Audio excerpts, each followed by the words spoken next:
টি-20 বিশ্বকাপের জার্সি উন্মোচন করে ফেলেছে বেশ কটি দল, সেখানে বাকি শুধু বাংলাদেশ। এখন সবার মনেই প্রশ্ন একটাই ঘুরপাক খাচ্ছে, বাংলাদেশ কোন জার্সিতে এবারের টি-20 বিশ্বকাপে মাঠে নামবে। আফগানিস্তান, উগান্ডা, অন্যান্য দলগুলো নিজেদের অফিসিয়াল জার্সিতে চমৎকার প্রদর্শন ফুটিয়ে তুলেছে, সেই জায়গায় এখনো নিশ্চুপ বাংলাদেশ। প্রতিবারই জার্সি উন্মোচন নিয়ে বাংলাদেশের থেকে বেশ কিছু অন্যরকম আশা করে ভক্ত সমর্থকরা। শেষ বিশ্বকাপে দল ঘোষণার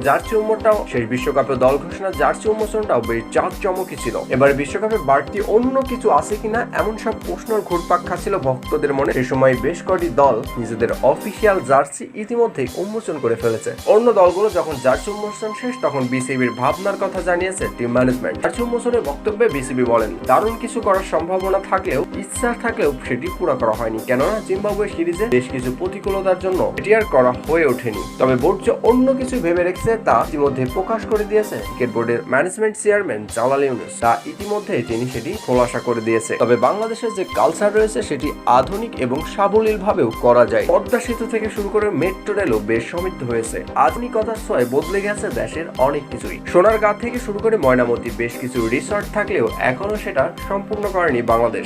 বিসিবির হাতে বেশ কিছু অপশন থাকলেও তার সীমাবদ্ধতার কারণেই বেশ কিছু করে ওঠা হয়নি। কিন্তু ভক্তদের আফসোস আর আকাঙ্ক্ষা জুড়েই বাকি দলগুলো যেকোনো আসরের 2-3 সপ্তাহ আগে অন্য দলগুলো জানিয়ে দেয় তাদের অফিসিয়াল জার্সি কোনটি হবে আর কোন দলেই বা কোন জার্সি পরে মাঠে নামবে অনেকটাই ক্লিয়ার হয়ে যায়। তবে সে জায়গায় ভিন্ন চিত্র বাংলাদেশ দলের জন্য। মাস পেরোলে বিশ্বকাপ, তবে এখন পর্যন্ত ক্লিয়ার হয়নি বাংলাদেশ জাতীয় দল কোন অফিসিয়াল জার্সিতে বিশ্বকাপে।